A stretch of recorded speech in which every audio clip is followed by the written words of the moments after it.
قرآن مجید فرقان حمید کی سورۃ العصر۔ امام طبرانی رحمۃ اللہ علیہ نے لکھا ہے کہ صحابہ کرام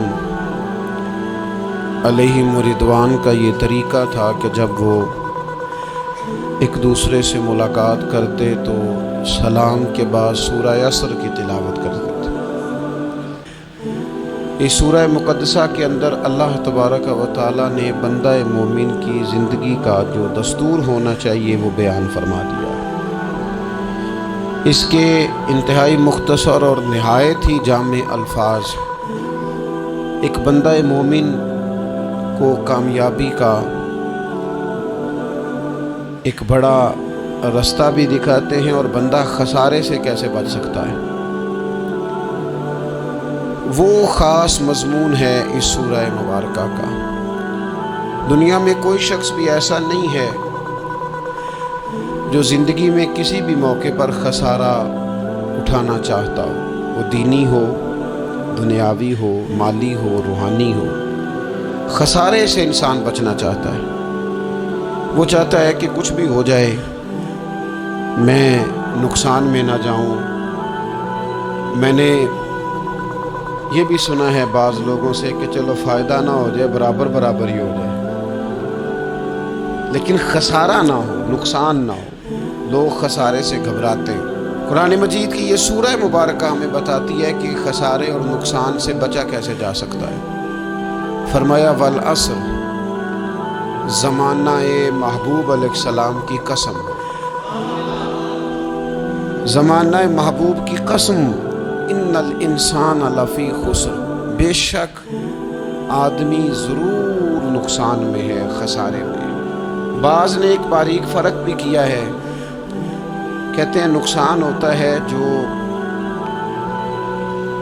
انسان آمدن کے اوپر کاروبار کرتا ہے اور اگر اس میں فائدہ نہیں ہوتا تو لوگ کہتے ہیں مجھے نقصان ہوا ہے، اور خسارہ ہوتا ہے کہ اس کا راس المال بھی ضائع ہونا شروع ہو جائے۔ راس جب اس کی ضائع ہونے لگے تو کہتے ہیں اب خسارے میں چلا گیا۔ فرمایا ان الانسان لفی خسر، بے شک انسان خسارے میں ہے۔ گویا اس کی جو زندگی ہے یہ اس کے پاس راس ہے، راس المال ہے، وہ بھی اس کا سارا کچھ نقصان میں جا رہا ہے۔ کیا سب کا نقصان میں جا رہا ہے؟ نہیں۔ فرمایا الا الذین آمنوا، سوائے ان لوگوں کے جو ایمان لائے، وعاملوا الصالحات، اور جنہوں نے نیک اعمال کیے۔ فقط ایمان کی بات نہیں کی، ساتھ اعمال صالحہ بھی۔ وہ لوگ نقصان میں نہیں ہے جو ایمان لائے اور ساتھ انہوں نے اعمال صالح بھی کیے۔ وتواصوا بالحق، پھر ایک دوسرے کو حق کی تاکید کی۔ وتواصوا بالصبر، اور ایک دوسرے کو صبر کی وصیت کی۔ فرمایا کہ انسان نقصان میں ہے جس بندے میں 4 خوبیاں پائی جائیں گی وہ نقصان اور خسارے سے بچے گا۔ لیکن ایک آدمی دکانداری کرتا ہے تو اسے سمجھایا جاتا ہے کہ اگر تو چاہتا ہے نقصان سے بچے تو ذرا مال خود لینے جانا، دکان پہ وقت دینا، تو گلے پہ خود بیٹھنا، یہ کچھ چیزیں سمجھائی جاتی ہیں اپنے بچوں کو بلا مثال و بلا تشبیہ، صرف سمجھانے کے لیے عرض کرتا ہوں۔ قرآن مجید نے کہا ہے اگر خسارے سے بچنا چاہتے ہو تو 4 کام کرو، ورنہ تمہاری زندگی روز بروز نقصان میں جاری ہے، خسارے میں جا رہے ہو، اصل مال بھی ضائع ہو رہا ہے۔ یہ 4 باتیں اگر تم اپنے اندر پیدا کرنے میں کامیاب ہو گئے تو تم خسارے سے بچ گئے۔ کون کون سی؟ الا الذین آمنوا، ایمان لاؤ، پختہ ایمان، یقین کامل کی دولت۔ یؤمنون بالغیب، غیب پر ایمان، طاقتور قسم کا ایمان، ایسا ایمان کہ جو انسان کو اتنا پختہ کر دے کہ اس کے لیے نیکی کے راستے پہ چلنا آسان ہو جائے اور بدی سے خود بخود اس کی طبیعت و چاٹ ہونے لگے۔ پختہ ایمان ہو، مضبوط۔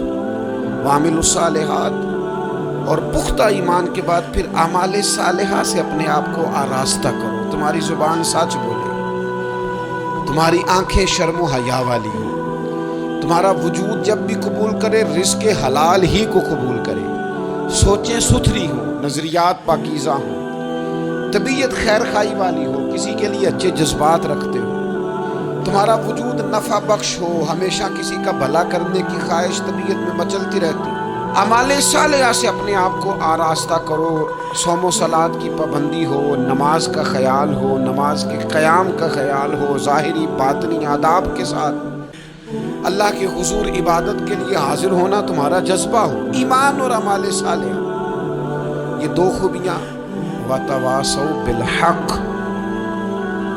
پھر ایک دوسرے کو نا حق کی تاکید بھی کرو، نیرا بیٹھ نہیں جانا نیک اعمال کر کے، حق نے کی ہیں تیرے ذمے دوہری ذمہ داریاں، خود تڑپنا بھی ہے اوروں کو تڑپانا بھی ہے، نیرا تو نے خود ہی نہیں تڑپنا، تیری ذمہ داری یہ ہے کہ کسی اور کو بھی تو تڑپائے، وَتَوَاصَوْا بِالْحَقِّ، تاکید حق کرنی۔ ہمارے اندر نا ایک بہت بڑا مسئلہ ہے، دو حکم ہے شریعت کے، ایک ہے امر بالمعروف، ایک ہے نہی عن المنکر، نیکی کا حکم دینا اور برائی سے منع کرنا۔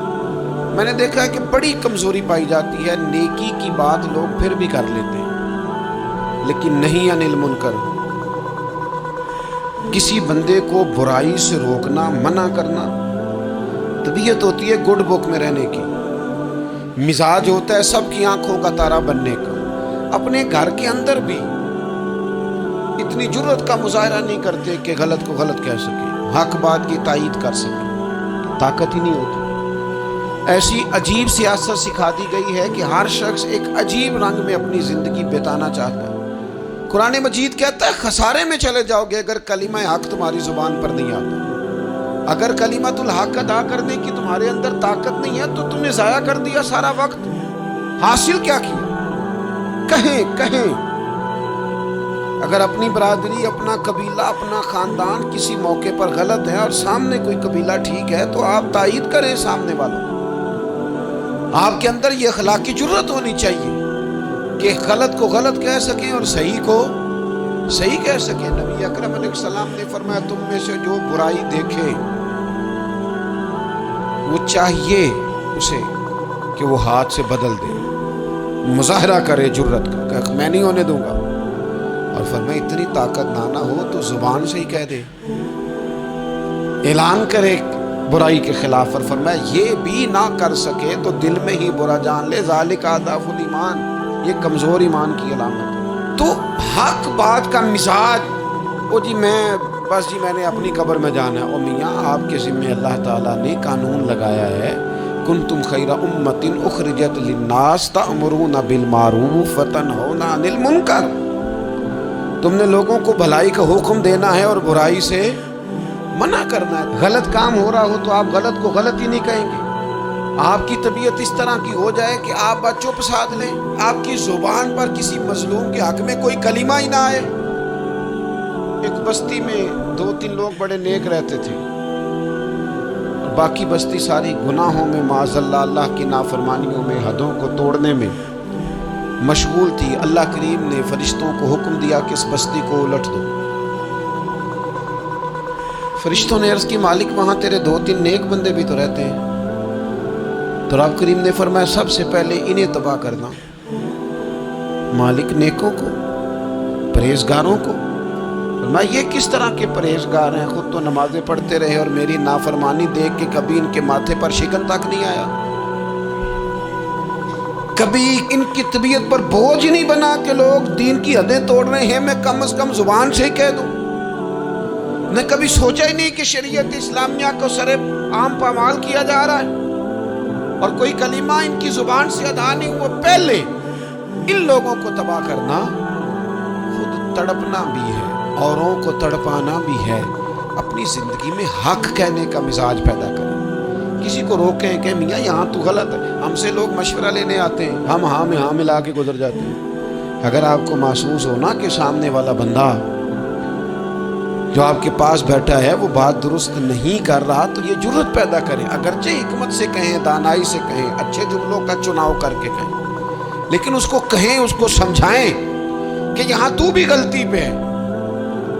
اور غلطی دلیر لوگ مانا کرتے ہیں، دلیر لوگ، بزدلوں نے بھی کبھی غلطی مانی ہے، بزدل تو اپنی غلطیوں پہ دلیلیں دیتے ہیں، نہیں میرا یہ مطلب تھا، نہیں میں یہ بزدل ساری زندگی کہتے ہیں میں ناکام ہوا فلانے کی وجہ سے، میں پیچھے رہ گیا فلانے کی وجہ سے۔ وہ خدا کے بندے تو بزدل ہے، اس لیے تو نہیں، اگر تو طاقتور ہوتا تو کم از کم اپنی غلطی تو اپنے کھاتے میں ڈالتا، تو اپنی غلطیاں بھی کسی کے کھاتے میں ڈال رہا ہے، یہ بزدلی ہے۔ تو فرمایا ایمان لائیں، اچھے اعمال کریں اور حق بات کی تاکید کریں۔ اچھا جب حق بات کی بات کریں گے تو یہ ہو نہیں سکتا پھر تکلیف نہ آئے، پھر مخالفت نہ ہو، پھر ساری دنیا ٹھیک ہے، یہ ممکن نہیں ہوتا۔ اب مشکل آئے گی تو فوراً کہا وَتَوَاصَوْا بِالصَّبْرِ، ایک دوسرے کو صبر کی وصیت کریں۔ مشکل تو آئے گی، جب آپ حق بات کہیں گے تو کچھ لوگوں کے مفادات پر چوٹ بھی لگے گی، کچھ لوگ مخالفت بھی کریں گے۔ آپ کی زندگی اگر صبر و تحمل والی ہے تو آپ کوئی کام کر جائیں گے، آپ کوئی مشن اس کی تکمیل کر جائیں گے اگر مزاج میں صبر ہے، اور اگر صبر نہیں ہے، ٹھہراؤ نہیں ہے، چند قدم نہیں چل سکتے، تھوڑی دیر بھی آپ آگے کی طرف نہیں بڑھ سکتے اگر صبر نہیں۔ ایک تو یہ ہے نا کہ میرا کمپنی میں گزارا نہیں ہوتا، ایک تو یہ ہے نا کہ میرا دوستوں میں گزارا نہیں ہوتا، اور ایک تو یہ ہے نا میرا دفتر میں صبر نہ ہو، ذمہ داری سے کہہ رہا ہوں، صبر نہ ہو تو ماں باپ سے بھی گزارا نہیں ہوتا۔ میں ذمہ داری سے کہنے لگا ہوں صبر نہ ہو تو بیوی بچوں کے ساتھ بھی گزارا نہیں ہوتا۔ آپ کو صبر کرنا ہے۔ مجھے بتائیے چھوٹا بچہ ہے آپ کا، وہ چھوٹا ہے، اسے پتہ نہیں ہے، وہ کچھ ایسے کام بھی کرتا ہے جو غصے والے ہیں، تو کیا آپ اس بچے کو سزا دیں گے؟ نہیں، آپ صبر کریں گے، آپ سمجھیں گے کہ یہ مقام صبر